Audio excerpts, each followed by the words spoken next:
economists here, trying to be independent and not be politically aligned, which is important. Now, I think we need to understand the context of why state enterprises were formed in the first place.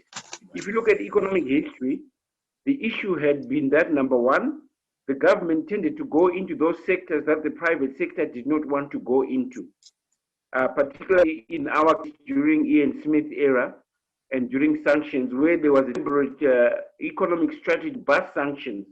And in order to do that, for example, the government had to set up Sable's Chemicals.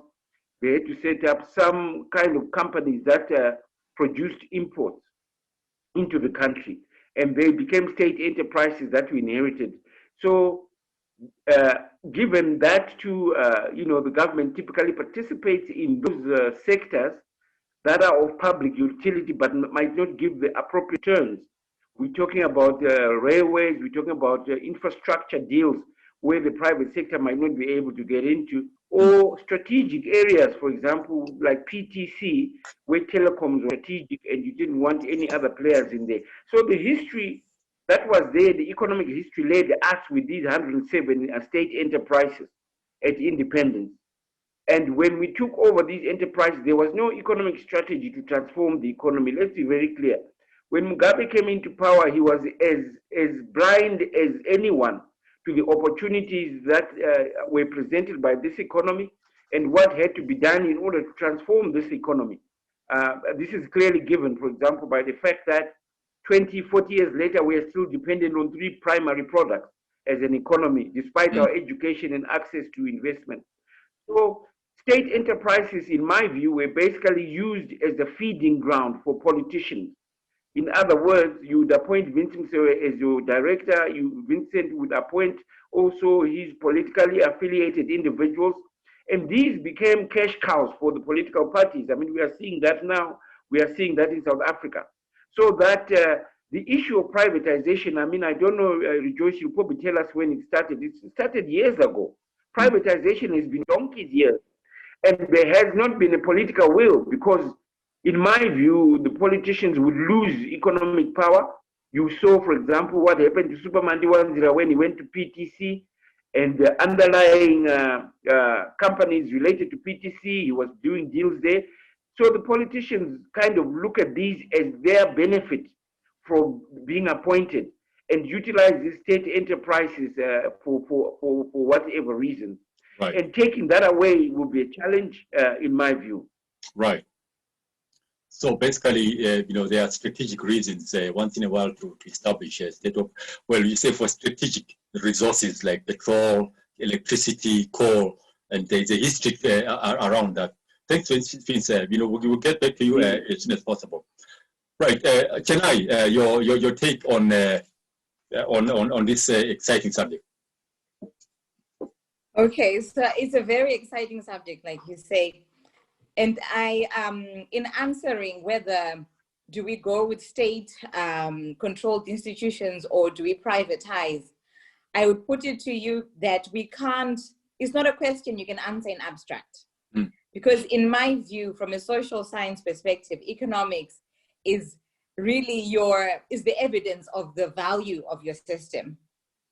So like the previous speaker has said, you might consider, so say, and I'll stick to examples in Zimbabwe. So say, for example, the mobile phone industry, the telecoms industry, we can say is pseudo-privatized, but are consumers getting the best out of that industry? And the answer is probably no, because it's then become heavily monopolized, and we've got all sorts of regulations that are in some cases stipulating to the players that are in that market. Right. So you cannot look at, I think, that question kind of in abstract of what are the values of the system that you're operating in? Because no matter what you reform it into, those values will continue. So if we're coming from, the brief history, like Vince mentioned, from independence, where really the value system was about protecting and almost benefiting because you were associated with a particular political position, and how closely linked you were to those in power. And we really haven't moved very far from that position. So whether we are whether we are saying we're state controlled or we are privatized, that beast around what are the value systems that we are operating in. That is the key problem. And until we change behaviors and we relook at what do we value, how do we put it in place such that consumers become important, such that we have an industry that is progressive, such that we have, we're aiming to increase our social mobility, we're aiming to reduce the inequality gap, we're aiming to reintroduce the middle class, because we hardly have a middle class in Zimbabwe. And when we look at those things and say, right, these are the set of cores that we want to aim for as a country, it might not matter very much that you are state controlled, because it's your values that are driving the system. So you might see, for instance, you might get an example in the developed countries, say over here in the UK, we have a privatized rail industry, which a lot of people to the left will tell you is the worst thing that has ever happened, because rail tickets are so expensive. They're like a quarter, for me to get from Manchester to London is the quarter of the flight ticket to Zimbabwe. You know, it can easily cost me £300, which is 50% of your flights to Zimbabwe just to get to London, which is an hour 45. So you've got to look at what are the pursuing values that we want to have as a system, because economics represents that, is what you see as your set of values. So I think we cannot answer that question in abstract of what is happening around. So basically, the issue perhaps of social protection systems comes into play, you know, because some people might argue that perhaps it's a way of protecting the poor because of the subsidies that are associated with, state, controlled enterprises. Okay, so fantastic. We'll get back to that. So Chennai is basically refusing to commit herself into a specific position. I'm saying refusing in the contextual, I'm a social scientist. I will not stick to hard facts. We've got to look at the social values and then decide. Fantastic. Are we gaining from state control or privatization? Oh, fantastic, right. Right, Mr. Karenge, your take.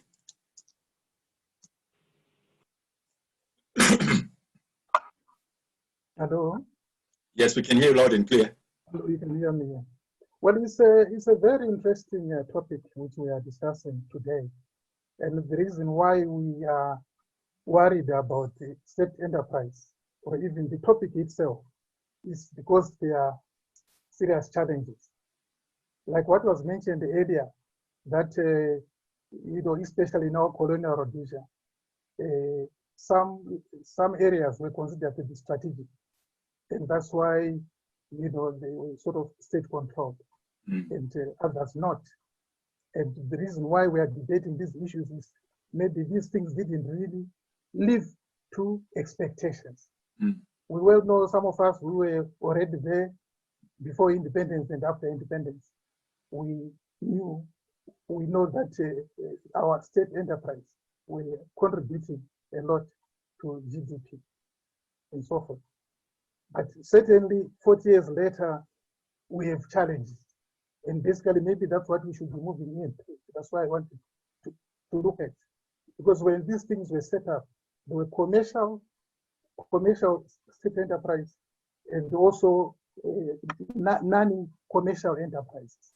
Right. And when these things were really set up, for example, there were various acts, whether acts of parliament, or there were some enabling acts which were brought up to enable these operations to work. And I think the question we should also be debating later on is to say what happened. Because when these things were set up, we have what they call a Public Finance Management Act, Public Entities Corporate Governance Act, Procurement Act. We now have Corporate Governance Act Code, and various oversight roles which were put into place to make sure that these entities, whether they were operating for profit or to meet public needs, are working. So I think the challenges which we have to look at is, if these operations were working before, why are they not working now? Okay. All right. I think that should really be the major issue, where I'm saying that with various laws or operations, if you are a company, you operate under the Companies Act. If you are a bank, you operate under the purview of the RBZ and so forth. And the question we should be asking is, what has gone wrong? Why are these various entities not operating as per our expectations? Okay. To me, that's the fundamental. All right. Yeah. And maybe later on I can share with you, because I was on 3 particular institutions, private companies where the state had shares and so forth. So I can share with you my experience with those entities. Okay. Right. We'll get initially these things were operated. All right. So you insist that at one time or another, state-operated companies actually worked, other than the issues of governance and all that. Yes, they were working, they were operating. They may not have, because of the racial issue, colonization and apartheid and whatever it is, they may not really have a bit of segregation in terms of how they operate. But certainly systems were working. The railways were working. Now, if you ask any young person now, if do they know how railways work? But they were functioning. Zisco was operating. NRS was operating. Harare United or Salisbury United was operating in time to the minute. And then the question now we should be asking is, especially if I talk of the Zupo cases, if you look at Harare United and now what we are finding now, there is so much difference. What went wrong? All right, thanks. So maybe issues of governance, because one of our Facebook, critics was saying perhaps really it's not about whether or not state-operated, enterprises must be justified. It's a question of how are they governed. I'd given a hypothetical example, a comparative analysis between Ethiopian Airways and Air Zimbabwe. And it was a whole thing, a whole gamut of arguments that came into it. But that's fine. That's what we want to take on. I'm going to get back to Nodum more later. Nodum is a recent graduate, or she said University of Zimbabwe, economic students. So we want to try and give this subject a richer, critique and analysis, so that when we get back to it, we can maybe perhaps see issues from the context. Maybe what can I say from a social, value system, value chain context. Now, Ben, you have headed a big corporation before called Harare Corporation, Harare Incorporated, and you obviously have had an experience of how public and private, enterprises interface, and we would like some kind of, maybe your experience in terms of how you see the subject, Ben.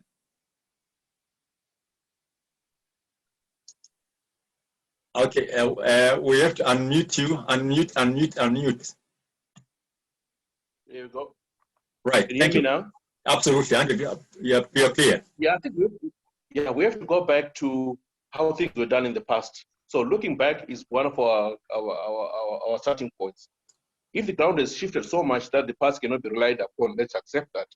Let's also look sideways and say, how are things happening elsewhere in terms of the SOE space? I certainly think from the municipalities, we've lost everything. The original ingredients have all gone missing. So that also applies outside of municipalities. So let's look back, let's look sideways. Let's have the frankness to admit. I think our biggest problem is denial. We think we're going to get new results after doing exactly the same things. So admission is going to be part of our wins. Let's admit that we have failed.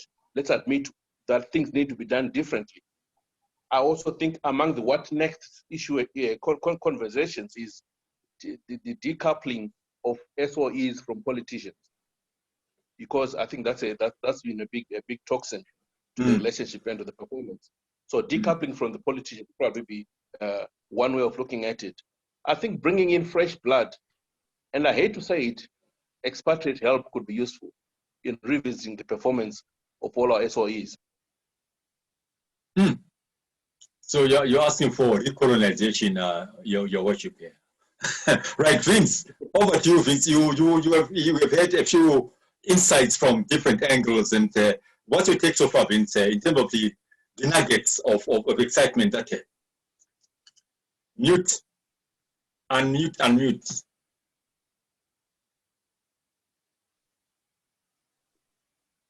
Yes. I think what we should do, Ben brings a good angle. Let's look at national and local government, right? Right. Because the issue of state enterprises applies to both, and particularly local government, because local government is meant to deliver services to people, you know, directly in their communities, opposed to national issues, might have a bigger agenda. My experience with the various municipalities, for example, trying to do what they are calling PPPs, so that you got private partners operating together with the local government, has been a disaster, because the people in local government have no clue on what the actual act is and what needs to be done. I have approached council various projects which have been private, trying just to get a sense of how can we actually deliver on the ground through partnerships. And there's huge confusion there. So Bernard, I think what you're saying is that bringing politicians to the table has not added value.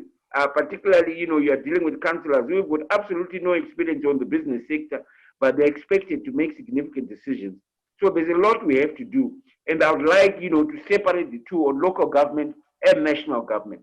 And I think all speakers are right in that the economic landscape has significantly changed from the past, particularly with regards to ICTs and how services can be delivered to people at a cheaper rate than before. So I like Chennai's issue that we have to look at social impact. That is one thing, for example, Mtuli is failing to look at.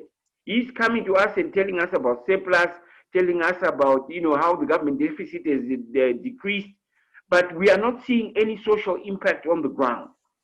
So what we really have to do is to go back to the issue of social values and ask our questions, as Love Mo is saying, to say, what do we want? What telecom services do we want? What broadband services do we want to provide to communities? And what are the best entities in order to do that? Now, that needs a vision at leadership level, particularly at political level. And my fear is that that conversation is not happening. Even if you look at the Minister of Industry and you ask her what is their strategy around SOEs, she hasn't got a significant, a straight answer. And I even fear that even if you sit down with the president and ask him to say, listen, what is your vision regarding state enterprises? What services are going to be provided to communities and stuff like that. There is no narrative of economic narrative that is talking about this, what we want to create. Everybody's focusing on Umtuli, focusing on the numbers, focusing on the national budget.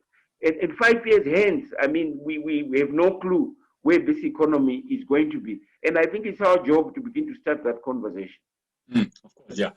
You know, the classical libertarian example is that if bread was being supplied by government, would it be, you know, 97 Zim dollar, or it would be, you know, 150? You know, because, you know, competition breeds, you know, price differentials as well.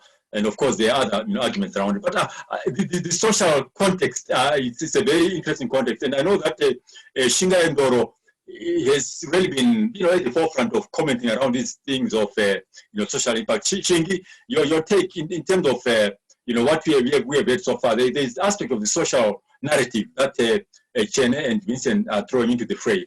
What's your take around that, Ndoro?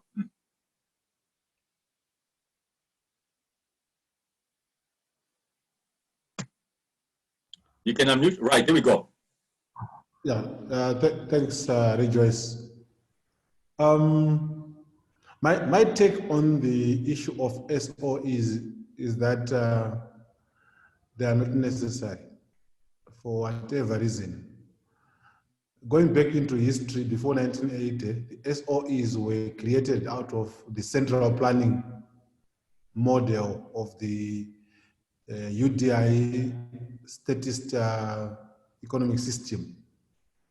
They were using the state-owned enterprises to direct economic activity in their own direction. And that model in 1980 was not disbanded or dismantled.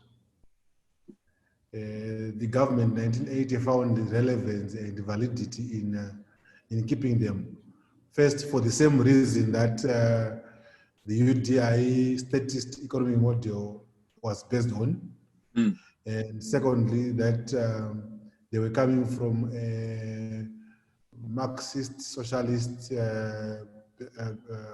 disposition, which motivated them to run economic affairs from a central planning point of view. So while the UDI statist model was on the extreme right, the 1980 keeping of those SOEs was on the extreme left. Right.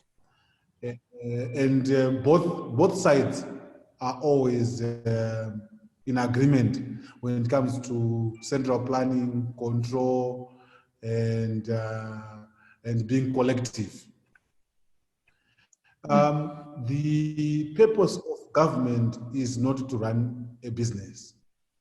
The purpose of government is to protect life, to protect liberty, and to protect happiness in whatever way people choose.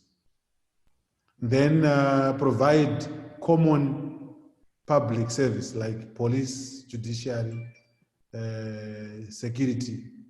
Those are the activities that a government should be involved in. Whenever people support the idea of state-owned enterprises, there are two aspects that are always ignored. One, they are funded by taxpayers. And many times the politicians and bureaucrats have no shame in burdening taxpayers by the creation or by keeping a state monopoly, because state-owned enterprises are generally state monopolies. Okay. So, Frank summarizing so that we can give everybody as much chance as possible to comment here. Oh, okay. So all I'm saying is many times they don't look at the burden on taxpayers. They also don't look at, you see, right now, if you're going to look at the number of statements that we have got from SOE chairpersons, you hardly hear anyone talking from the SOE boards. It's always the minister on behalf of the SOEs. So the SOEs are generally departments in the ministries. Right. Yeah. Incredible. Right. I think Gordon is around. So perhaps, Gordon, can you unmute your microphone and give us your insights? Gordon was in the GNU government, and he did a number of studies to do with parastatal corporate governance, accountability, and we hope that he's online, but he can also speak. Gordon, can you hear us?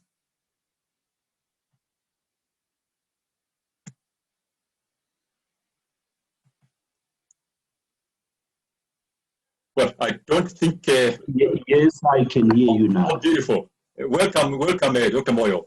Your take, we're just throwing around different angles of state control and ownership, and there are various theories that have been banded around. Your quick insights as an entry point. Okay. I believe that there are a number of state enterprises in Zimbabwe and parastatals that are not beneficial at all to Zimbabweans, in the sense that they're draining the fiscus, right, and their service delivery is questionable, and there are a number of them. So looking at them from that perspective, I believe they will better be privatized, a number of them. And some of them really, perhaps they will need commercialization. That's the broad and general statement that I would want to put on the table. I don't think there's a reason why government is involved in this pig board. You know, there's something like that. So what is government doing? So there are a number of them where government is just wasting taxpayers' money. That would be my entry point. Fantastic. Now, thanks, Gordon. I want to get back to Vince. You know, Vince, because this cost-benefit narrative keeps coming into the debate. Do you think that we might need to be objective by looking at the cost-benefit scenario and seeing whether or not really certain of these entities can be retained for the purposes, as long as you know, there is a social benefit to citizens?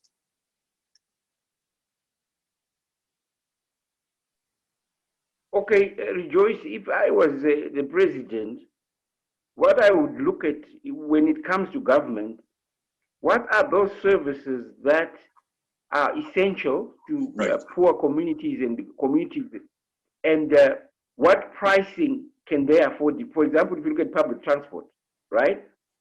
What is because sometimes when we look at cost benefit, we must not only look at the numbers. There are some indirect and soft benefits that arise from, for example, providing cheaper public transport to the public.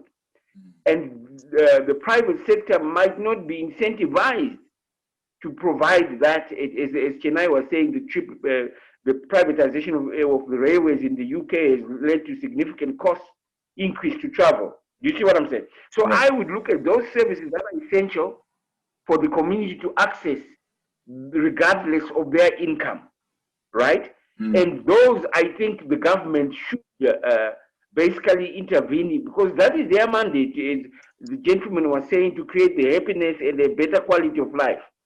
So I would look at those enterprises in those sectors and then make sure that as the leader or as a government, you actually have control. Because sometimes if you leave it to the private sector, it may lead to serious price issues and access issues and social issues. So I would separate social impact, key social impact activities, and other activities which are not going to change the quality of life of the majority. That's how I would look at it if I were a president.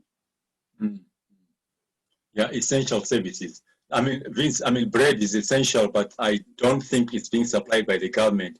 The question being, would it change the value, the cost of bread if, you know, it was supplied by the National Pharmaceutical Laboratories or something? So again, I would want to get back to, okay. Can I answer you there? Yeah, Vince, okay. It's not ownership. It's not about ownership only. It's about strategy, right? If we decide that bread must be 50% to the majority, right? We can facilitate that as government for a private company to offer, you know, at that level and give them tax incentive and whatever, because it's important that we ensure food security. So if food security is a key national issue, what are the key drivers of food security? It's income and production. You see what I'm saying? So those, to me, those are the conversations I would continue. Right. The reason why I want to get back slightly to Chennai is because she lives in a country that was once run by Margaret Thatcher, who was called the queen of privatization. Sell, sell, sell, sell, sell. I don't know whether British Gas is still is in private hands, or British Petroleum, or British Airways. But you know, can I give us a bit of a sense of the architecture of ownership of these big companies in London, in England? How is it like? And then we can assess maybe the cost-benefit scenario.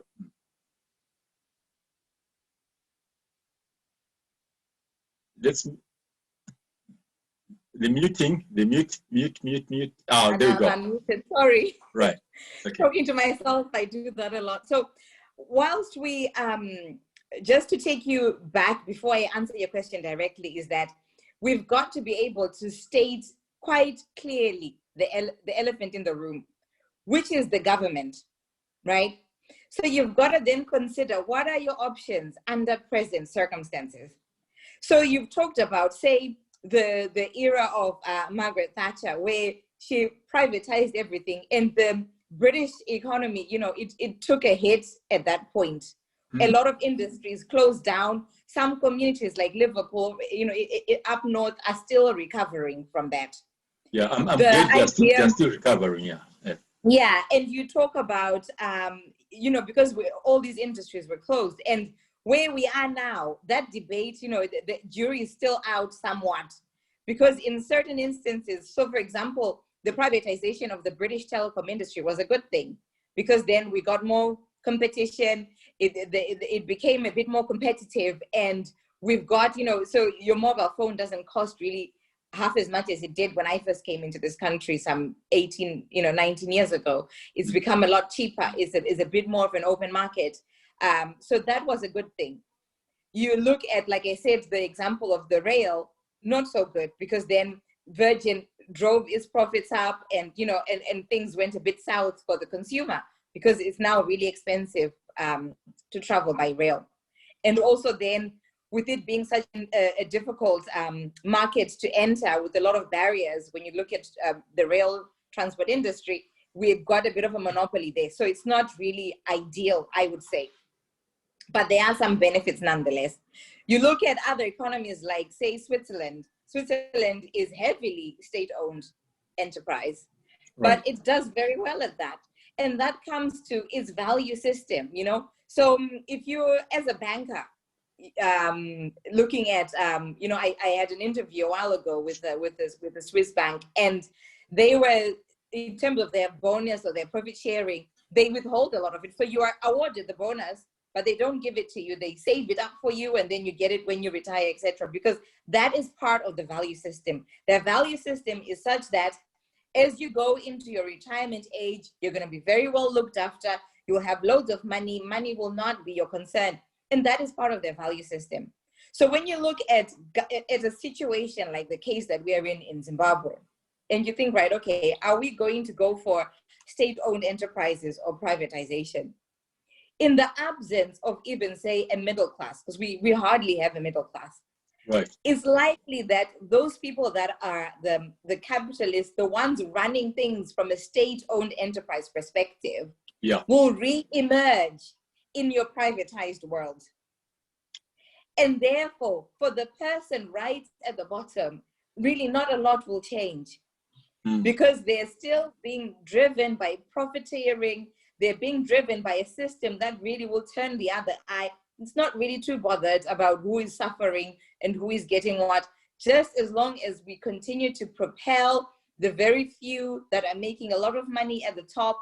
And however we badge them as being state, or we badge them as being private, and they will ensure that that position remains and is retained. And for as long as that is the case, really this debate can never be won. We can never quite fall whether, okay, are we going to privatize? You know, we've got, for instance, a hospital industry in Zimbabwe, you can say is pseudo-privatized. So you've got your state-owned hospitals, and then you've got your private hospitals.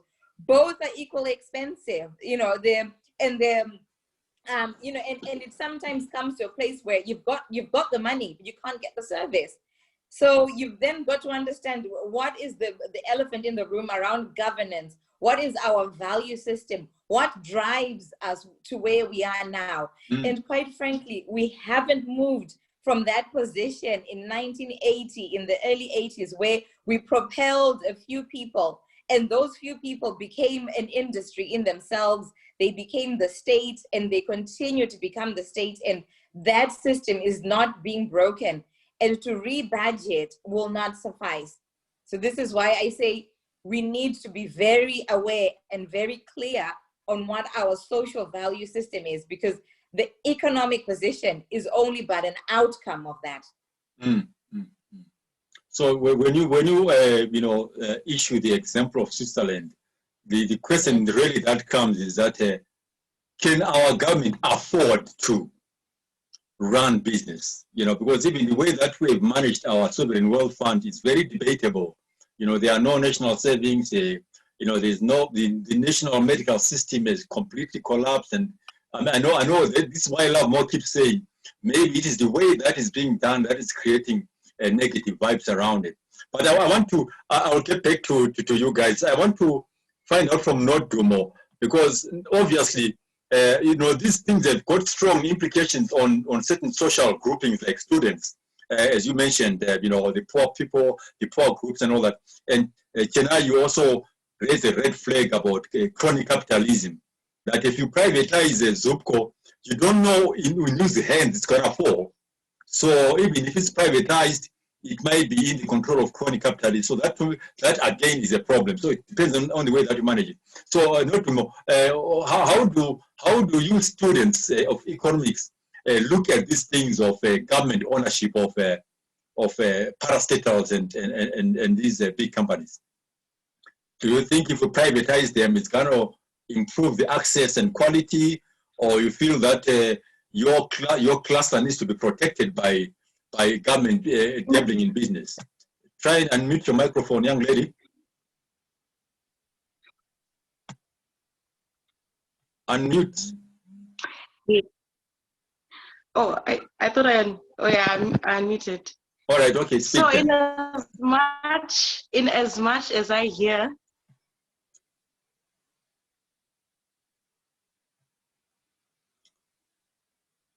we can not hear you anymore.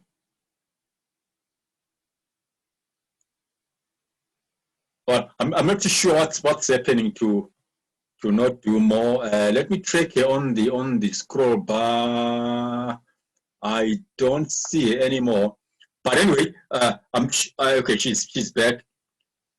Can you hear us, Notumo?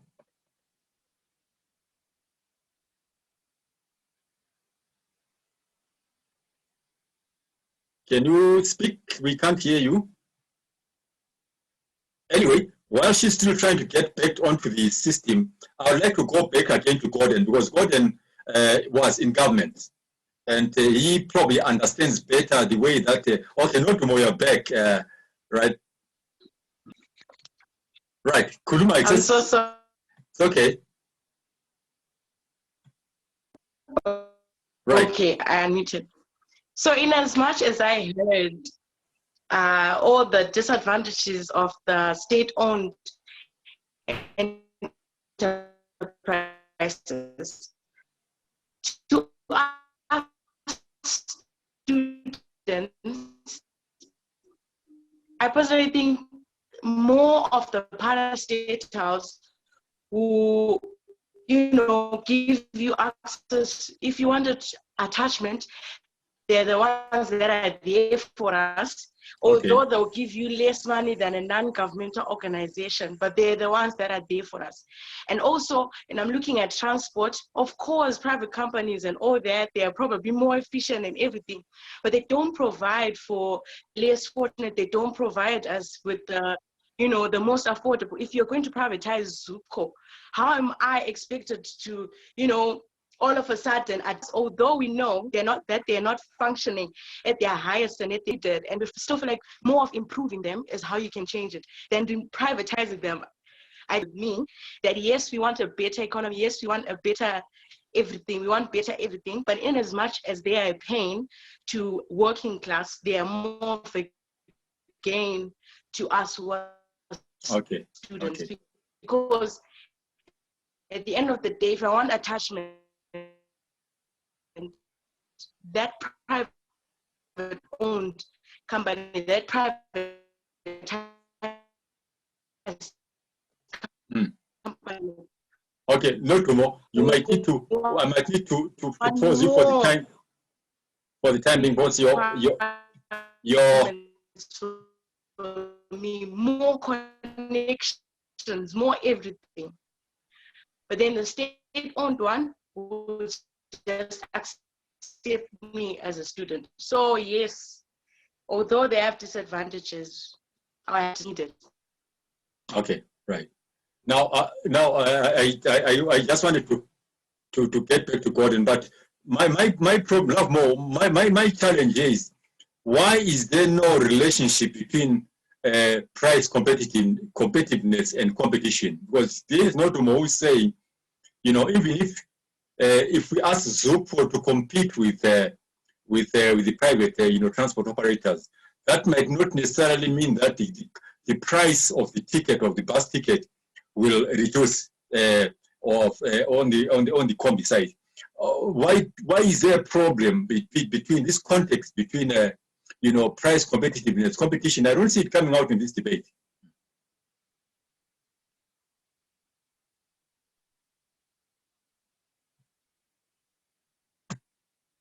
Unmute again. Try the unmute button.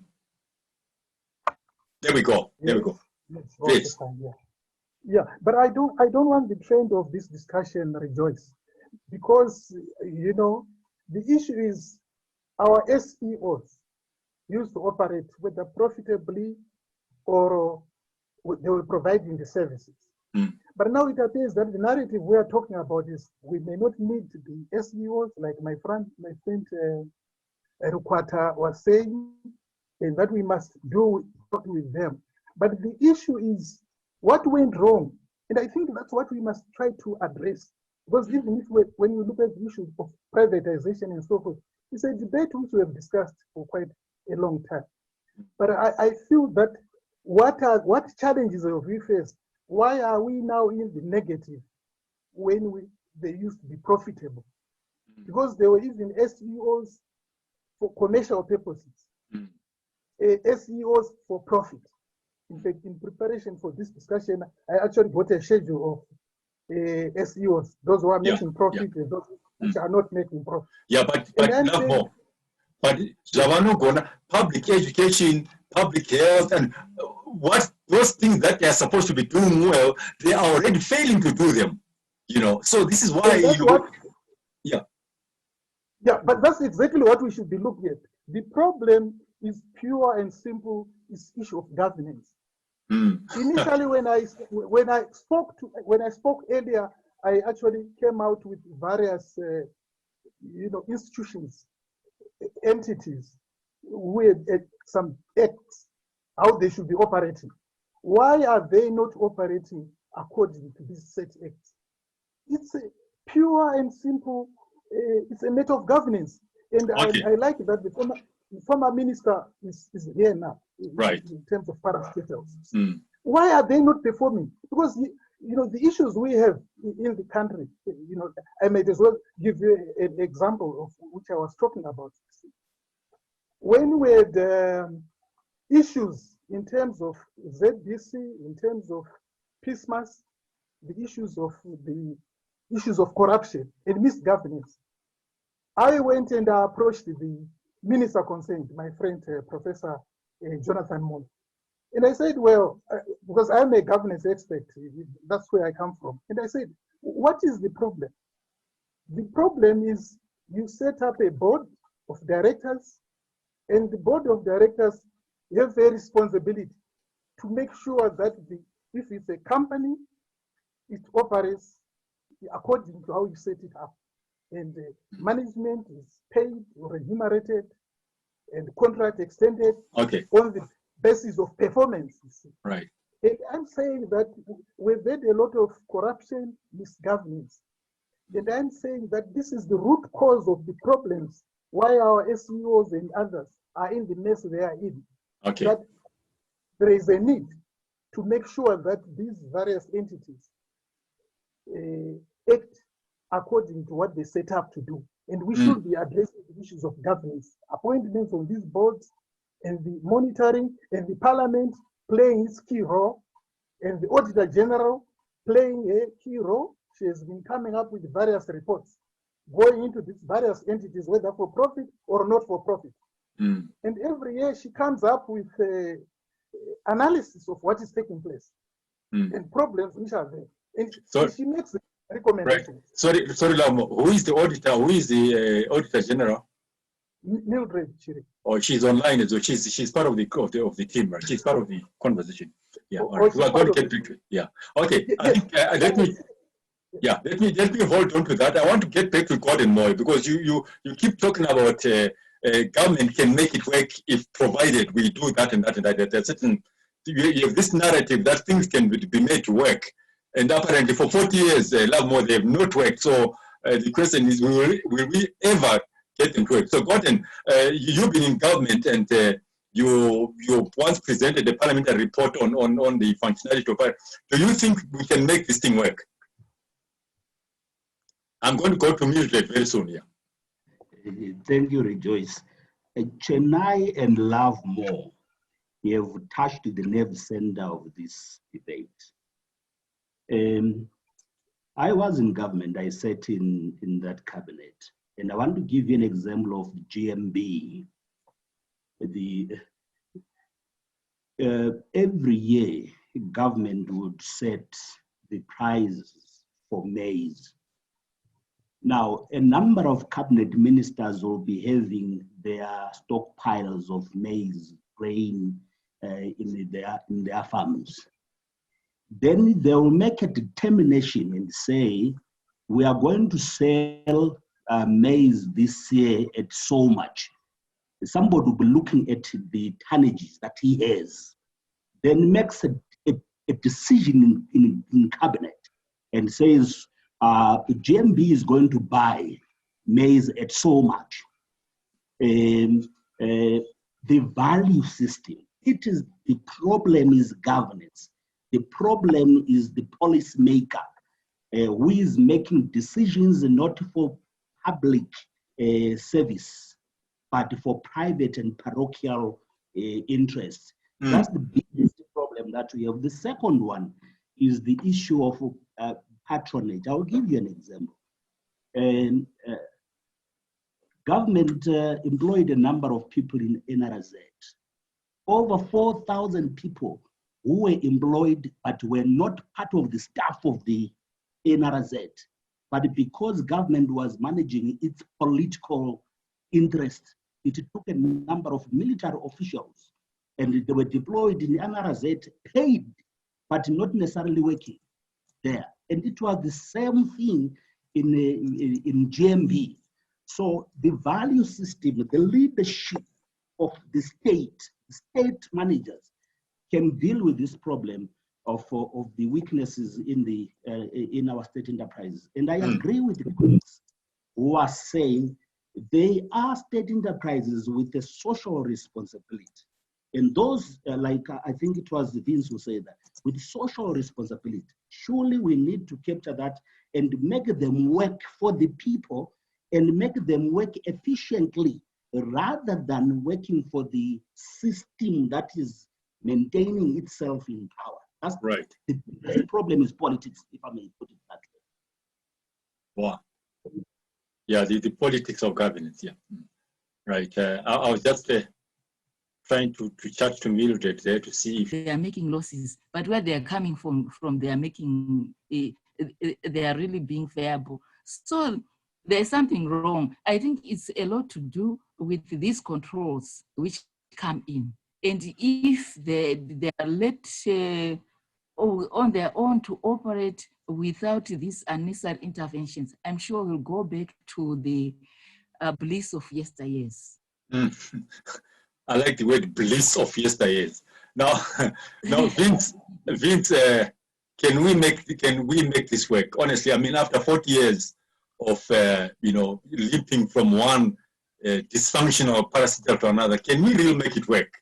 Do we have the wherewithal to make this work, Vince? It's becoming clear from the conversations we're having, whether it's in agriculture, whether it's in mining, whether it's any particular sector. In order for this economy to work, we need a new paradigm of leadership. We need people who get into leadership to create this, to recreate and revive this economy. To me, that does not seem to be a national agenda. I know, for example, when President Mnangagwa came in, was inaugurated, he said we are going to focus more on economics and on politics, but we have not changed our mindset. I mean, and even when it comes to that economic strategy, there is no fundamental thinkers who are creating the future and trying to actually get things to where we are talking about. And to me, it's an issue of leadership and the leadership structures that we have inherited, where we assume that the politicians have got all the economic solutions, and it's clear that for 40 years they haven't had them, and they still don't have them. So we will continue to face this challenge that we have these bright ideas. We know what needs to be done in Zimbabwe. We might even have the people who can do it. But unless we have someone at the top, particularly a president, who understands these issues and that he can actually be the one driving. Ian Smith was the one who drove the economy because he understood the economy and what needed to be done. So we need that kind of leadership. There's also another issue which has been the politicization of state enterprises. In that ZANU must clear you. They do a security check on you in order to clear you to participate on a parastatal board. It's got nothing to do with competence. I mean, there's many of us who are competent who could lead these state enterprises, but we are not appointed because we don't clear the security issues.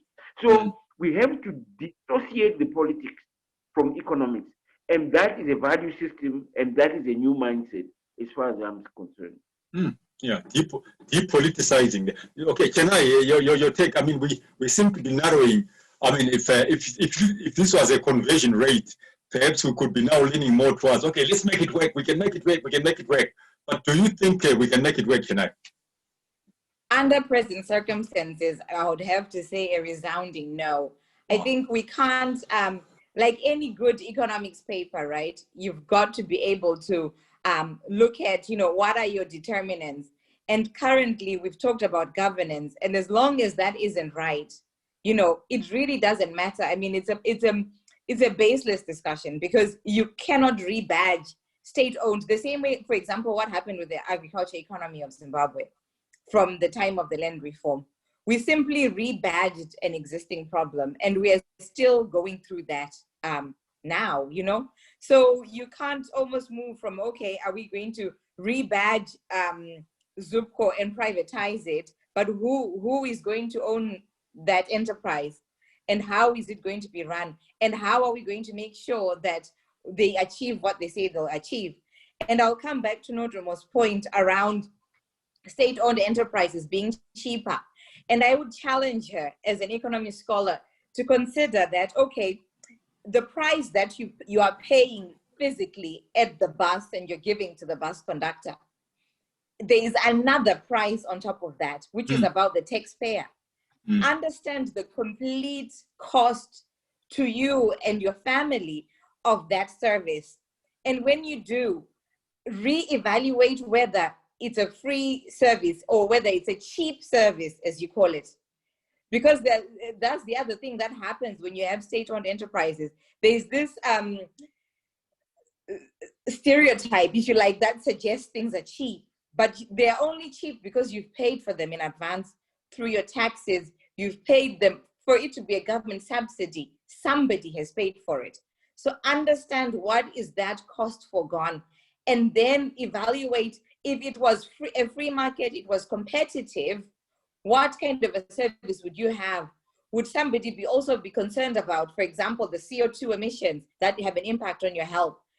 So you've got to think about, okay, why am I, when I go to a private company and ask for an internship, they don't have anything available, but I'm going to go to a state-owned enterprise and, they'll give me something to do and pay me a little bit of money. You've got to understand what is happening beneath the surface.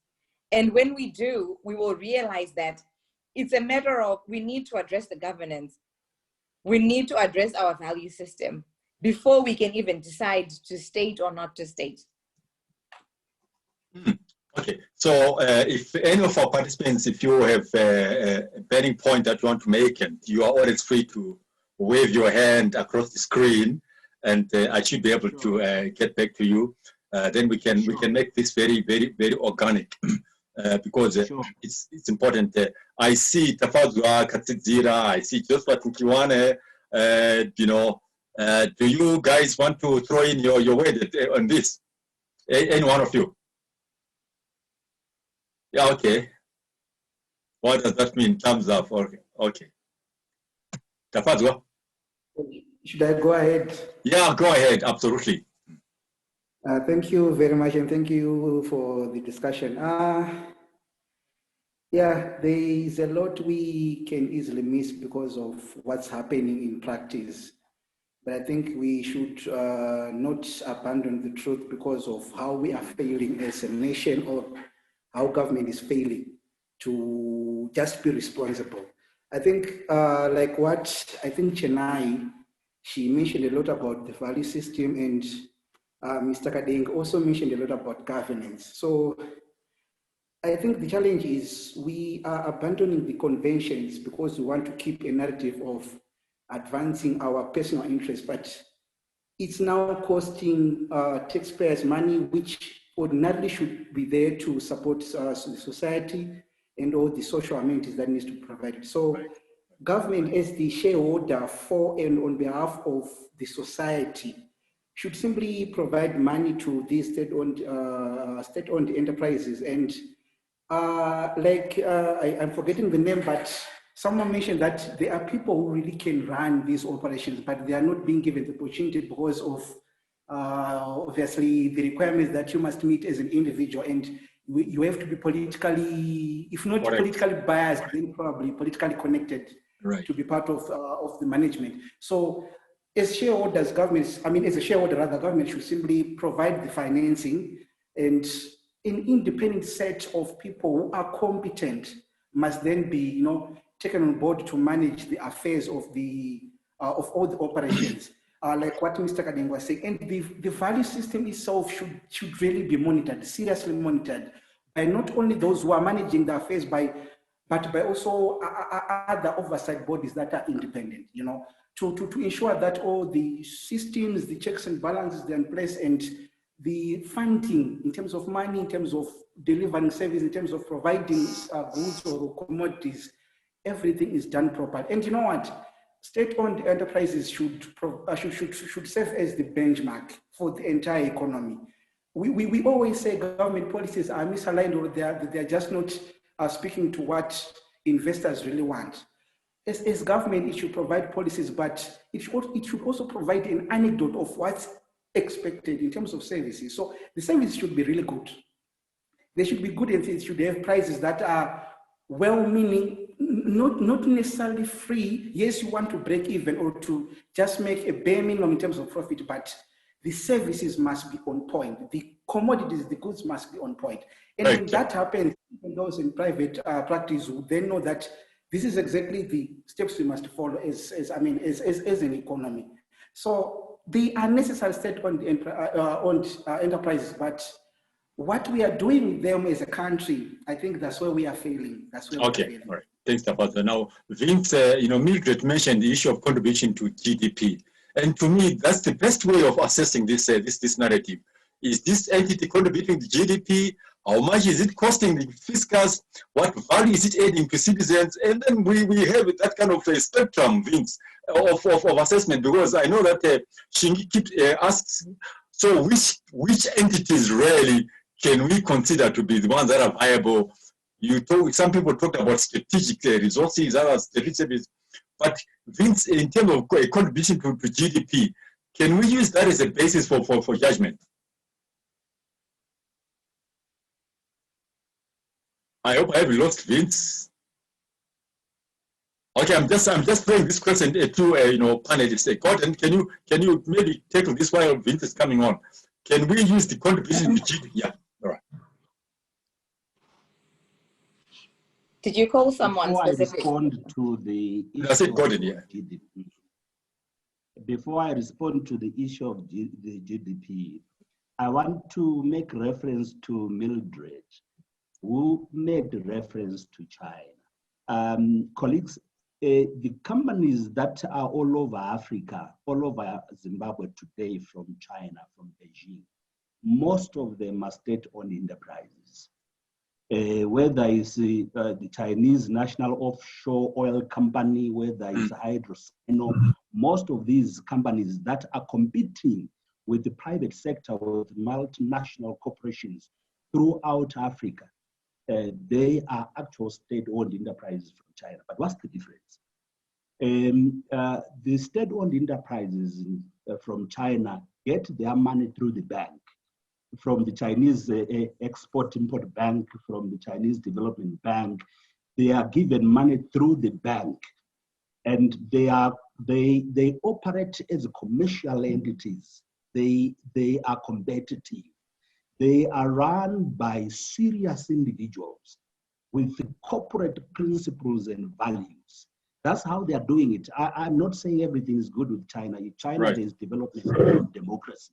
But the leadership of President Xi Jinping, he's an imperial, I mean, to me, he's an authoritarian. But the guy is pushing his country, economy, business entities, enterprises, everybody to jelly into the Belt and Road Initiative. There is a clear agenda of a country which you can see in our own country. Therefore, the contribution of the Chinese state-owned enterprises in terms of the GDP, I have not checked the numbers, but I will assume it's substantive. With regards to Zimbabwe, in fact, we used to be at 40, 42. I doubt now that we are contributing anything about 5%. Wow. Doubt. Yep. Disaster. But this can be done. We can't be pessimistic as scholars, as leaders. Well, we can't go around wearing cynicism like a badge of honor or something like that. This can be done. If the leadership of the country and if Zimbabweans demand social accountability through their members of parliament, through all other spaces that are available, if we could push that this must be done, surely it should be done and it will be done. But then, Gordon, we don't know how the Chinese government is subsidizing other elements like labor. You know, there's a lot that might be happening in the background in terms of subsidies that we don't see from this side of consumption side. But of course, we can touch on that a bit later. You wanted to throw some light on that, Gordon? Yes, I totally agree with you that whilst we paint this glossy picture about this SOEs in China, they are cost to it. Obvious social cost, the labor. People are poor in China. Exactly. But of course, but I'm looking at a narrow dimension of the SOEs vis-a-vis Zimbabwe. But if you are to look at a holistic picture, it's terrible. Right. Chena, you wanted to throw in something in there. Yeah, so just a couple of points from me, Rejoice. So in terms of whether GDP is a clear indicator, I think that will be missing a lot of things, especially when we look at Zimbabwe, because we would want to then consider how is that GDP being reinvested?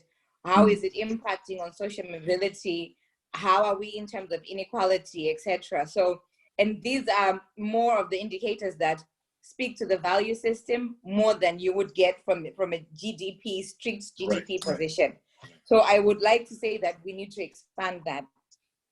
There was mention of Ethiopian Airlines. And again, that the idea of Ethiopian Airlines actually, it does throw a spanner in the works back to the point I was making. So if you look at Ethiopian Airlines, you look at South African Airlines, both are state-owned, but one is on its knees.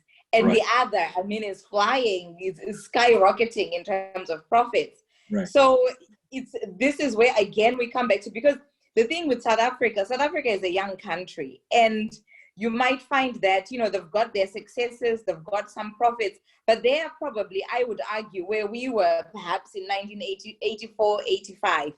And I think some of their value system, if that doesn't change, will soon be catching up even to us at some point in the future. So, so this is where we're, you know, that's a clear example that says, well, to state or not to state, there you have it. Both are state-owned, but one is not doing so well for its people and the other is.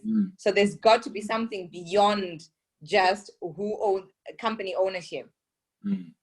Yeah, I'll get back to Lamo. I'm going to get back to you, but I just want to pick the brains of Josephat Kiwane, Shingiru Kwatandoro. Then I'll come back to you, Lamo. Josephat, unmute your mic. Hello. There we go. We can hear you. Okay. From where I stand, I see there's issues to do with the performance in Zimbabwe. Performance measurement as well as performance management. When we look at the state-owned enterprises, the person on the street doesn't really know exactly what happens at a state-owned enterprise. We don't know who they are accountable. In theory, in terms of governance, they should be accountable to the population as a whole.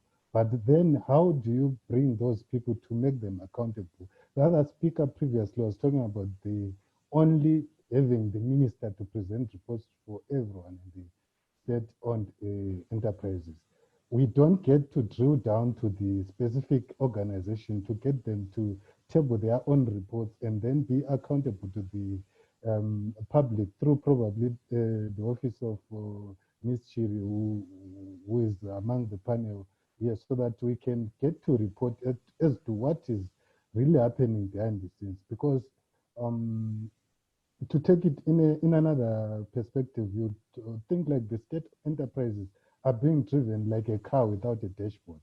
There is no controls there. You don't see at what speed are you traveling. You don't see is there diesel in the tank or is the right. So I'd want to think that as long as those control issues are not put out there into the public arena, so that everyone can question the people who are running these enterprises.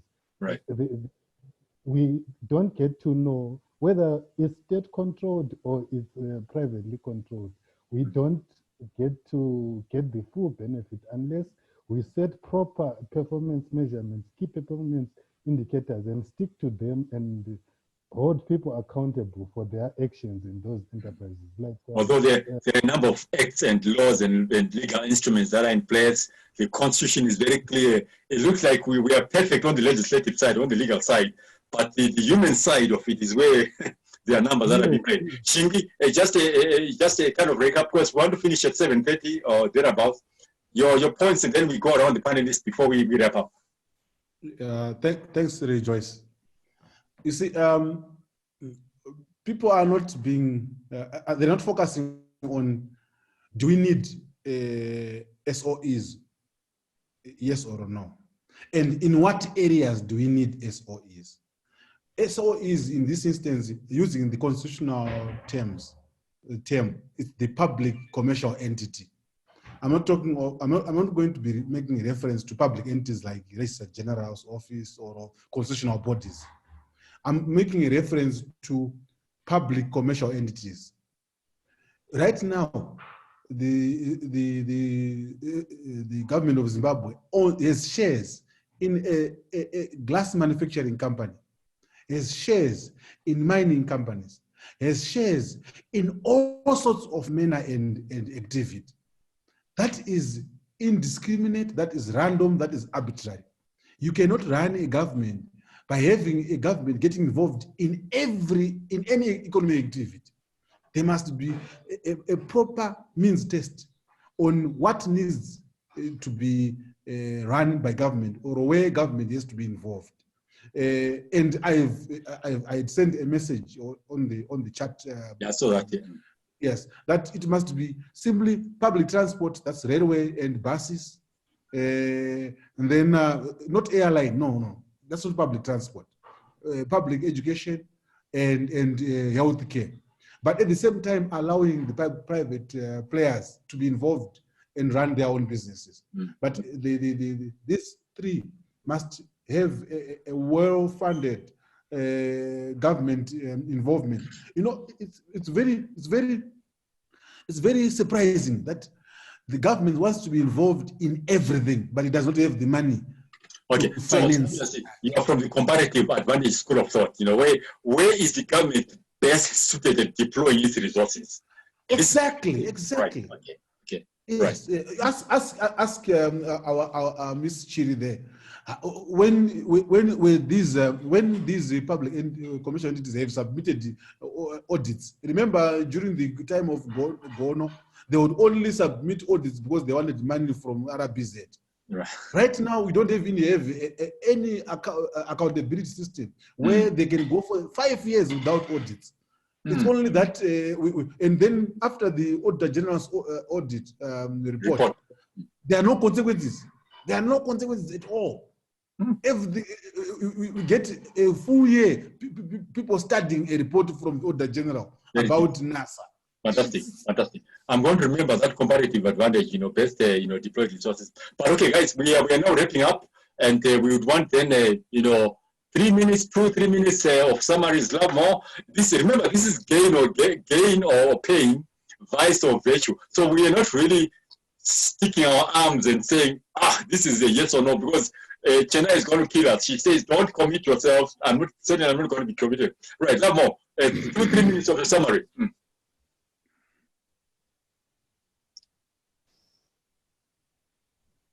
Unmute, don't talk to yourself. Hello, can you hear me? Right, okay, yeah. Yeah, okay, fine, yeah. Okay, fine. Some recommendations as a way forward. Right. 7 years ago, an institute, which is the Institute of Chartered Secretaries and Administrators, came up with what we call Excellence in Corporate Governance Awards, where we're awarding companies, those listed on the stock exchange, bank institutions, and then we invited state-owned enterprise and the local authorities also to submit their annual report so that they could be assessed by independent adjudicators to try to find out what were you set up for, how have you performed. So we wanted annual reports. Sadly, we have had challenges with the state-owned enterprise. In 2015, we had 10 reports, only 10 reports. Last year, we had only 3. And even the accounts themselves, they were not in order. So there is that relationship when I talk of corporate governance, where we are saying that it's the responsibilities of these various institutions to make sure that they function well.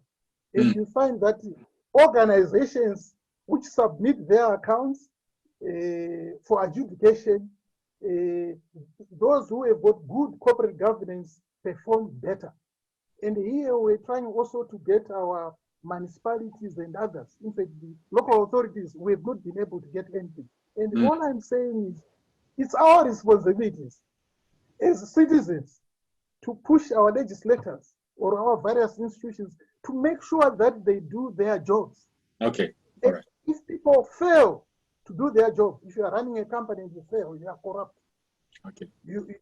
ZEC must do its job, not release, and so forth. If you are guilty, you must go to prison. I was privileged to go to China. There is a lot of discipline there. People may not be paid well and so forth. China, Malaysia, I was there.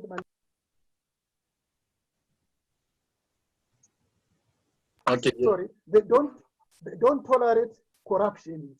And as I mentioned earlier at the very beginning, priorities in other countries is on the economy, not on politics.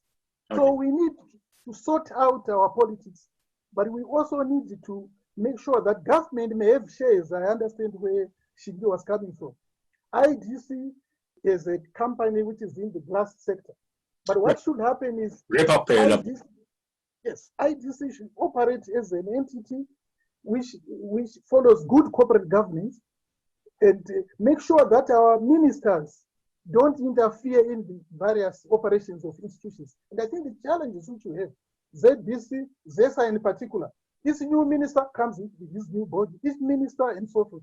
So I'm simply saying that the bottom line that we face as a country is, let's make sure that we have good corporate governance in the various institutions, and then there must be penalties for those who don't adhere to these things, including imprisonment.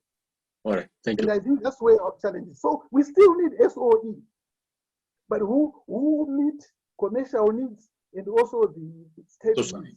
But the issue at the end of the day, Rejoice, is accountability and people being appointed on the basis of merit. To me, that's the bottom line. Right. Can I your closing remarks?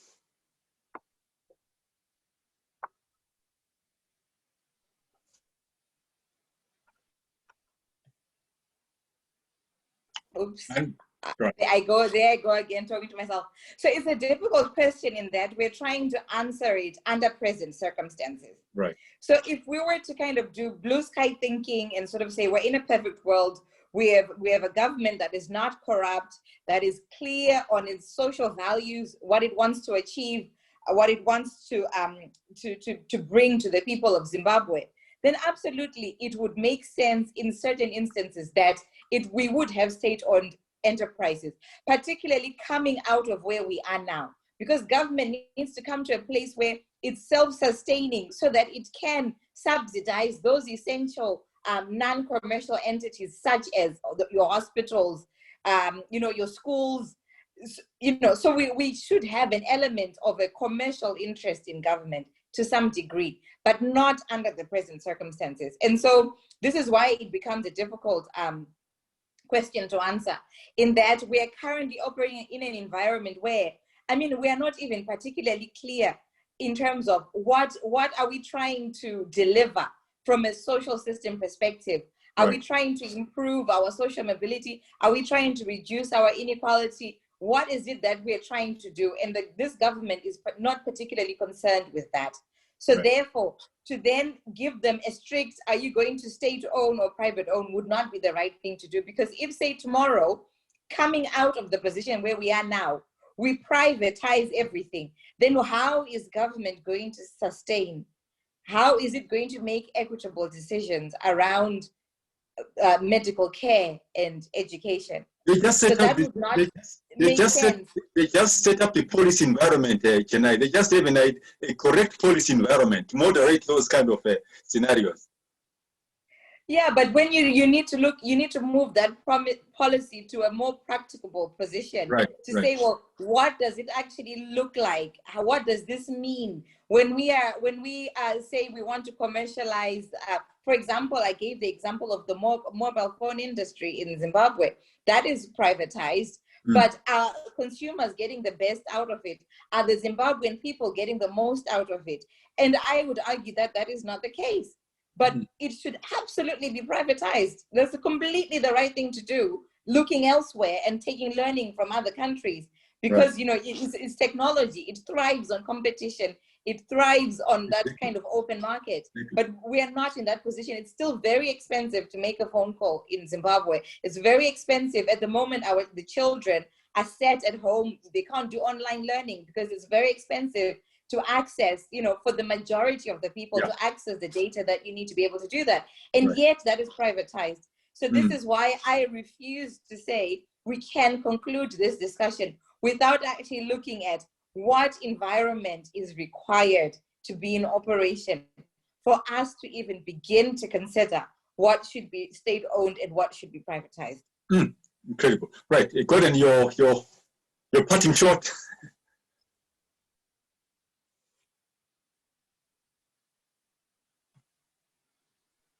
Thank you, Rejoice. There is a statement, somebody posted a statement saying that I am validating the Chinese model for Zimbabwe. I just want to say to the colleague, my reference to China was in terms of the financing model of the Chinese state enterprises. They do not get their money directly from government. Most of them that we see around Africa, they are all over, their footprint is all over Africa. They get their money through the banks. They pay back the money through the banks. That's the point that I was making. I'm fully alive to the problems of the Chinese model. For the countries like Zimbabwe, the problems around that. Like I said earlier on, China is a country where there is development without democracy. If you have development without democracy, go out there and carry out a happiness index, you'll find that people are very angry. They might be working, some of them, but they are very angry. So I'm not a subscriber of the Beijing consensus. But the point I wanted to make is that of the discipline that we see in China in terms of their financing model and in terms of how their SOEs are functioning, which we need to have.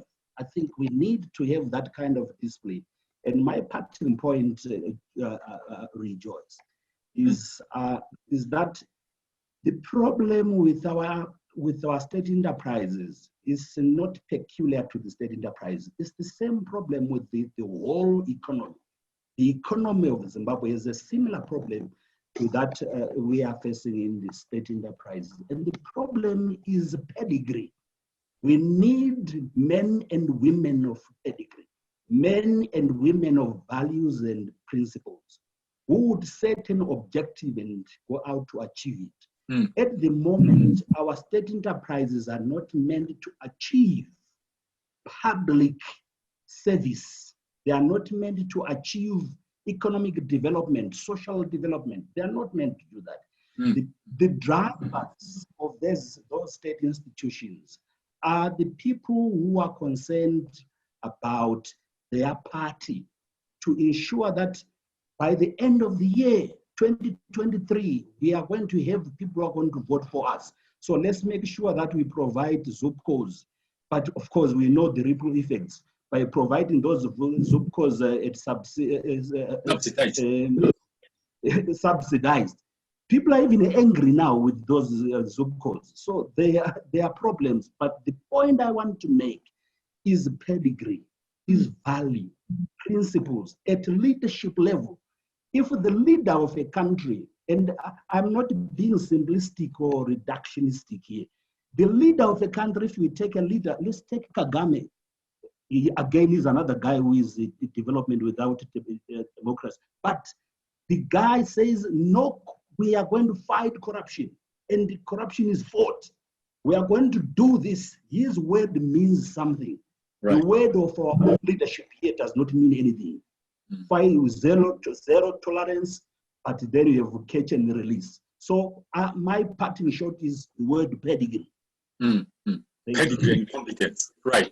I know that Vince, I think he's dropped out. It must be network issues. So I'm going to ask Nodongo to say a parting shot, and of course, Ishingai, just a few comments, guys, and then we're going to pursue this subject as time goes on. Yeah, Nodongo, your parting shot. Yeah, my parting shot is that clearly, even if today the parastatals were to change, that would take like almost a lifetime for us to finally say we are benefiting from them. So I think the more like the parastatals should focus more on also encouraging privatized companies or private companies in general that are separate from state-owned companies to also support, because I see some private companies in front of the whole roads and everything who have potholes, yet they know that our parastatals have high debts and all that stuff. So I feel like if, you know, other companies meet the government and okay, the state-owned enterprises halfway, maybe we could go somewhere so that they can focus on debt recovery, governance issues, as other companies also focus on infrastructure and remove the burden from them a bit so that they can focus on something else.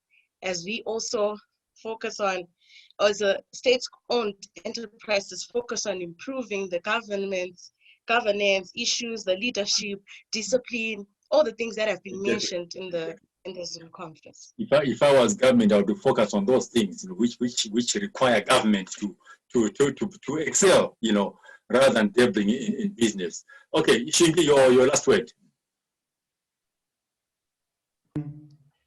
My last word is this. I know that Love More has got nostalgia for the past. To reintroduce state-owned enterprises as much as possible. Look at this way. Right now, the government of Zimbabwe is reintroduced AMA, which is a UDI creature. Right. They are also reintroducing AFC, which is a UDI status creature. While we have got the Constitution, we have got the Public Finance Management Act, we have got the Public Entities Corporate Governance Act. Nothing is changing with as many of these laws and regulations. Why? because the government is trying to do everything. It must focus on a limited number of activities which are critical. As simple as that. So this nostalgic aspect that it was working well, there was no accountability. There were no reports. I want to see the reports, but even if they were being well run, that is not the reason for us to have as many SOEs as possible. We must limit our government to what it must do. Simple. Thank you. Fantastic. Really, guys, if this was going to be a book, it's going to be about 6,000 pages because there's such diverse, I'm glad that we've pitched this thing from this or that type of, perspective rather than, a straight jacket. Guys, I'd like to thank you very much for participating in this debate. Obviously, I'm going to get back into your email boxes, giving you several topics that we want this book to be. You are free to choose whatever topic you want. If you want to slightly tweak the topic to reflect your own narrative, but the point really is that we are arguing a case of whether or not a government should be in business, or what value it has to the citizens. But really, guys, thank you very much for participating. I'm so thrilled that you were able to spare your time, and we hope that in future we will continue to engage and debate. Olive Rizzo, she has just come, and you have missed quite a lot of work. A lot of interesting ideas. But I sure hope that maybe in future you get in on time. Thanks very much, and stay safe. Put on your whatever masks. Wash your hands. I don't know whether Chennai in England, you guys are worried about that, but in Zimbabwe, we are. right. So thank you very much, guys, and good night, and see you next time. Thank you. Bye.